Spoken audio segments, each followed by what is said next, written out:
I'm going on to something new. This is the end of my pre-come up. The end of my come up. Very strange use of phrase there. The end. The end of my pre-come up.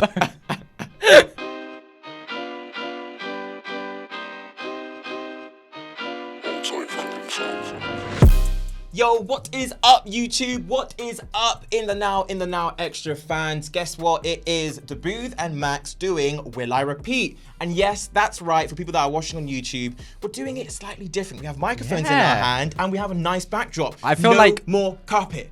No more carpet. I feel weirdly professional. I feel like we're hosting something. Like, hi, I'm live at the MTV Awards. Ken Adams here. I know. Very professional. But you know what? This is Will I Repeat? This is very simply, I've listened to an album in its entirety and I give Maxx the brand new mission of basically, or mission for me, that I need to pitch this album to him so he can go back and repeat. But he's gonna repeat it because I have done this amazing pitch for 3 songs. Okay. The artist this week is polka dot, Central Cee. Ooh, Central Cee. Okay, I haven't heard a lot of Central Cee. I won't lie. So not only have I not heard this album or these 3 singles, but I haven't actually heard a lot of him either. So you've got like a brand new sales pitch here. Okay, cool. I like that. I mean, obviously, you know, he's come with like a very commercialized sound in like some ways. He's on the radios all the time for like a few tracks. He's had a few tracks which have blown up. This is him in a body of work. Yeah. Okay. Cool. I'm excited. Cool. Let's go into our first track right now. The first track that we're going to listen to is No Pain. No Pain, No Gain. Here we go. I really like the dun dun dun dun.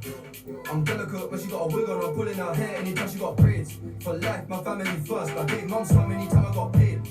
Lucky I never got AIDS. I fought them raw every time I got laid. Pain, that shit had me overthinking. Then I got my head in the game. You then did blow me and moving bait. Why them man so loud they gave it away. Who's up next? You take a guess. Who's the hardest and West? They'll say my name. Coulda they woulda. I'm saying they'll run up. We know they. And there we go. That is Central Cee. No Pain, No Gain, I like to say, but it's no pain. No pain. So the reason why I picked this one is very simply because, of course, we kind of know that Central Cee is going to come with a really great bass tone, almost very similar to like RD, how they have like a great rasp and a great tone that's very bassy. He's coming with that drill sound, but if anything, like, it's almost obvious for like a rapper that's been in the game, but he's actually coming with some serious bars and kind of speaking his truth. Yeah, definitely. So I thought to myself, as someone that hasn't really listened to him, it would be good to kind of get that like work ethic from him, if anything. So I get like, what you mean, because so like standpoint. I think with some drill artists it's quite easy to be lazy, because a lot of drill artists do have the same sort of flow, that da da da da da da da da da da da. Like, it's quite a basic flow, but on the right beats it sounds amazing. I think it's very easy for some artists to become lazy. You know, they can make anything go like that and go like that and go like that. But, you know, like actually putting effort into your bars, I think that is what sets you apart from all the other drill artists across the world now, because drill's already blown up. You know, that's one of the first songs I've heard of Central Cee. I think I've only heard him like 2 or 3 times before that. I think, like, just like you said, he does have a really great voice, like a perfect voice for drill music. It like suits the beat so well.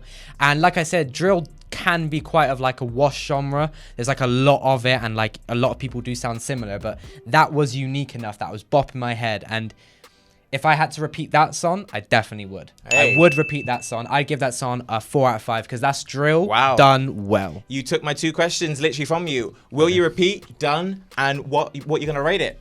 4 out of 5. I want because obviously you are what I like to call a music snob. Why do you go like that?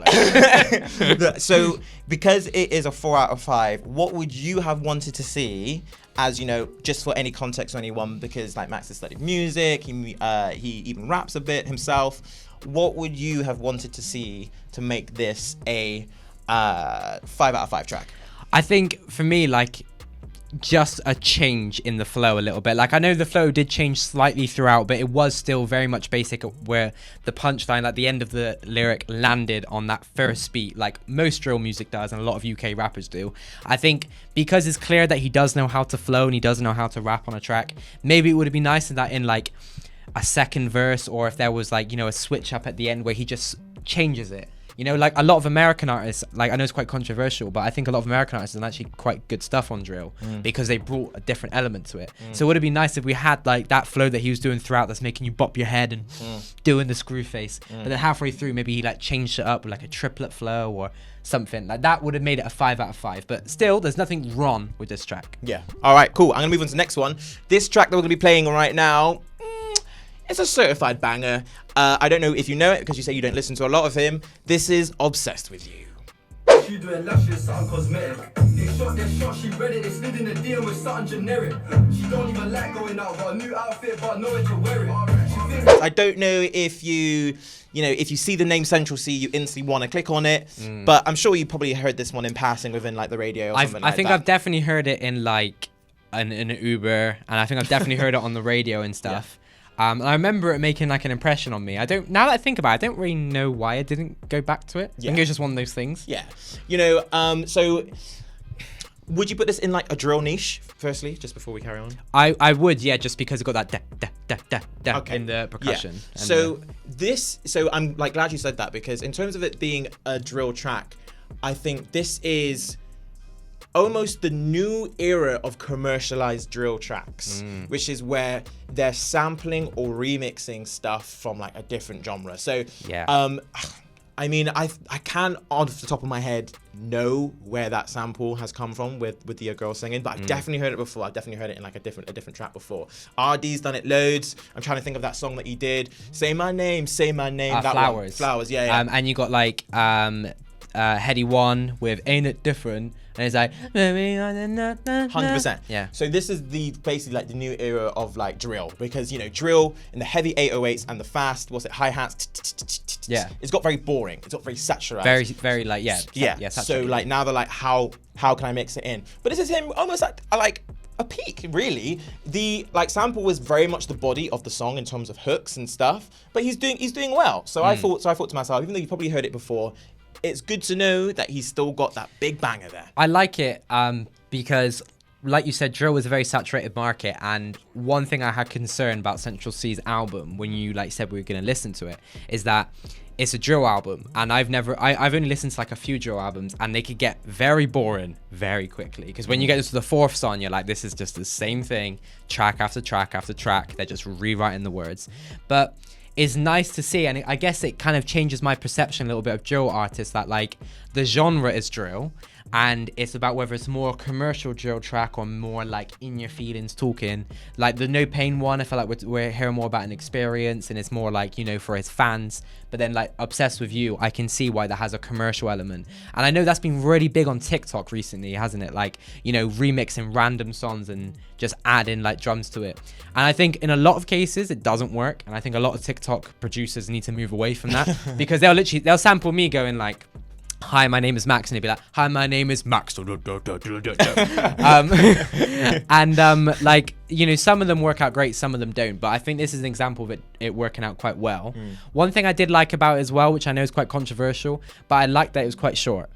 Because that's very controversial. I know a lot of people hate on artists for releasing short songs, and I do understand why, because it does sort of show like maybe you didn't put a lot of effort into this track. Nah, the reason why they're doing this is solely for the money, because exactly they know the stream is going over and over and over again. Exactly. You want to listen to it. That song is 1 minute and 48 seconds. So literally that's a whole new era, because before it's like 2 minutes 30. That 3 minutes is ideal for radio play 10 years ago. And now, like, since Lil Nas X Old Town Road, the original was like 1 minute 40, something like that. Oh, right. Lil Nas X has really defined marketing, because now people realize, like, if I release a song that's half the length of a normal song, people will listen to it twice to get it out their head. So therefore I've got 2 streams for the price of 1, and then it's quite easy like to listen to it again and again and again. It's so consumable that I think people need to stop hating on artists for releasing short songs, especially when it's their lead single. Also, it's very interesting as well, having a look at the track list of the album. He put this like near the last 3 or 4. Oh. So if anyone is a proper music head and want to listen to the albums, how like an artist created it, they're going to see when they have a quick look at the track list, oh, okay, Obsessed With You's down here. Let's get to that, because I know at least guaranteed banger. That's a good point, actually, yeah, because ironically, I would have said the opposite. I would have been like, you would want to open your album with like a banger to like new listeners. But I guess he's having like faith in his audience, like, and because the single, I know the single has performed amazingly. I think it's got like over 100 million on Spotify. So clearly, like exactly like you said, he's like people work their way down, and in this case, they must have. Cool. Let's go to Will You Repeat? Will repeat? Yeah.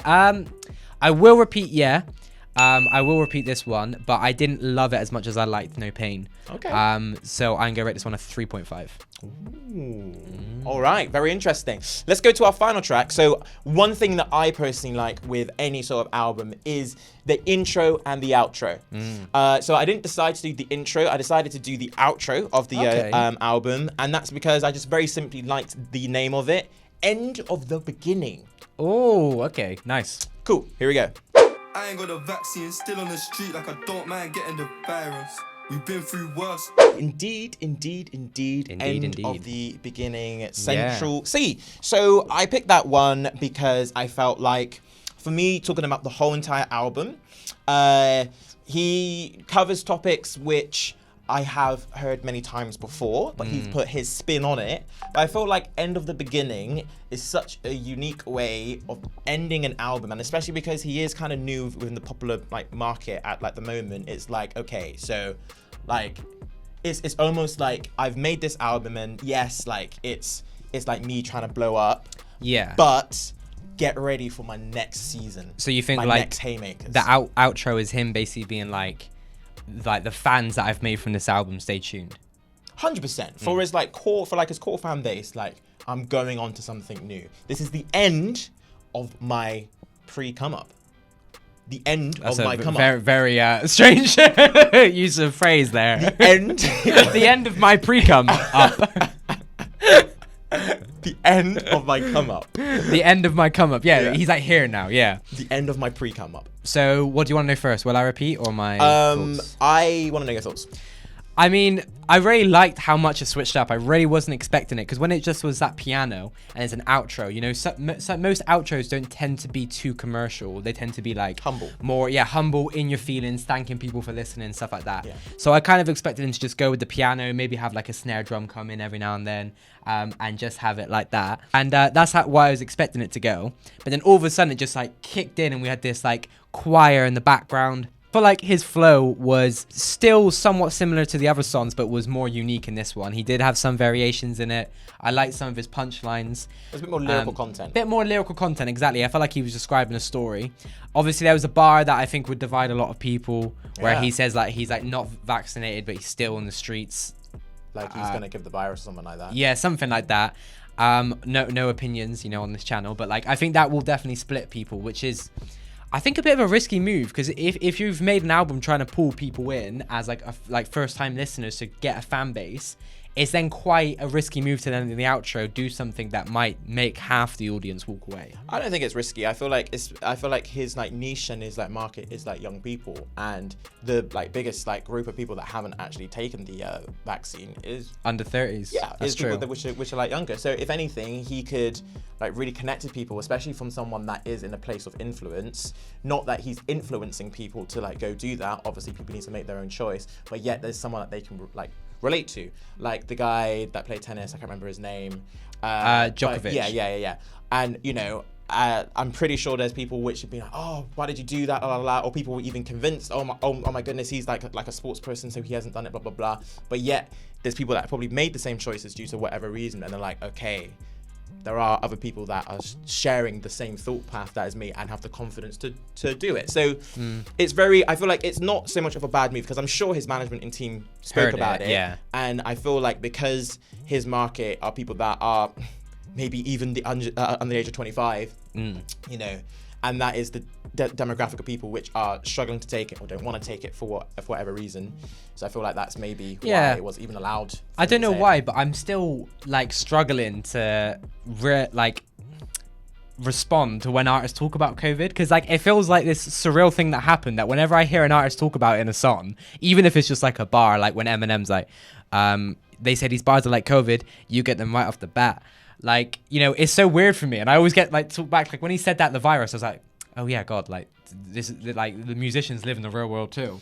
I like it because at least I know that they made the track in the last 2 Recently, years. yeah. They didn't make it like 4 years ago and just Yeah. like flushing it out. But Yeah. overall, the track was pretty good. I liked the switch up with like the heavy drums coming in the choir.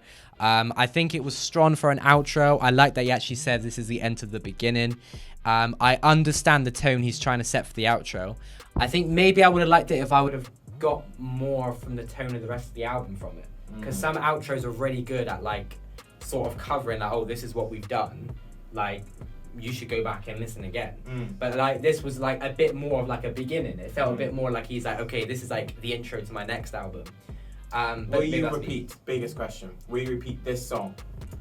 Probably not, if I'm honest. Okay. But maybe, What would you rate it? wait, hold on. But maybe if I listened to the whole album and liked it, I would repeat the outro. Okay. I think it like repeating like this a song like this for me I would have to be a fan of his. Okay. You know what I mean? Does that song then make you interested in repeating the album? Just. Oh yeah. I don't want your answer just yet because there's still more things I want to It go definitely piques my interest. through. Yeah. Yeah. Cool. But out of 5, I'd rate this one like a 3. Cool. 3 out of 5. None of them are low rated. I think all 3 of them are great. Yeah. So the reason why I picked those songs, well, actually, my thoughts on the album is that it's a decent album. It's not so the one thing that I love with like any artist is versatility, and I feel like it's very consistently drill. In terms of like the flows that he does, it's pretty standard. Topics that he goes through are pretty standard as well. But the one thing that really piqued my interest with this album is that the features that he has, I mean, this could just be me, and maybe I don't know these features and stuff. One, there's like 2 features on 2 singles, if that makes sense. Okay, yeah. So there's like only 2 features separately on 2 different singles. Yeah. And the rest of the other 15 tracks are just solely him. As a brand new artist, I was very surprised. As a brand new artist dropping an album, you bring in the names. Especially since Bring in Central the names. Cee's name has got bigger over the last year or so. Yeah. You would have thought he would have used that newfound clout to maybe pull in some bigger names. Gets is always good for doing features with artists that are coming up. Yeah. That would have been really cool. Yeah. But I guess maybe he's trying to do something different. Yeah. So yeah, that's what piqued my interest, and that's what made me want to listen to it, because I was like, well, if he's confident enough to just only have 2 songs with features on, then it must be something good. It must be. But yeah, overall, I personally, that's me saying that. Will you repeat? Do you know what? I actually will. I was a bit apprehensive to begin with because, like I said, drill albums can very easily get boring. But you've definitely done a good job on your sales pitch. You've done it quite well, where you've made me listen to 3 singles that have made me want to go away and listen to the whole album. I'm excited to hear that outro again. Haven't heard everything. So yeah, well on the scoreboard for Daboothe. Hey. Congratulations. Cool, that's it. That was Central Cee 23. Let us know what you think. Give us a DM on Instagram at Daboothe and Maxx. Drop something in the comments and just say, you know what, I like this one. How come you didn't pitch this one? Let's get a conversation going. But otherwise, we do have a radio show that supports emerging artists. Maxx, Exactly. how can people get involved with that? So if you want to have your music played on a UK-wide audience, I guess it would be, across the UK we get played, then send a clean MP3 to musicfordandm@gmail.com. Same time, same place, every week. It's Daboothe and Maxx. You can catch us on Instagram and on YouTube, just like my good pal said. I'm done with crouching because I'm 6'6". Catch you later. Bye.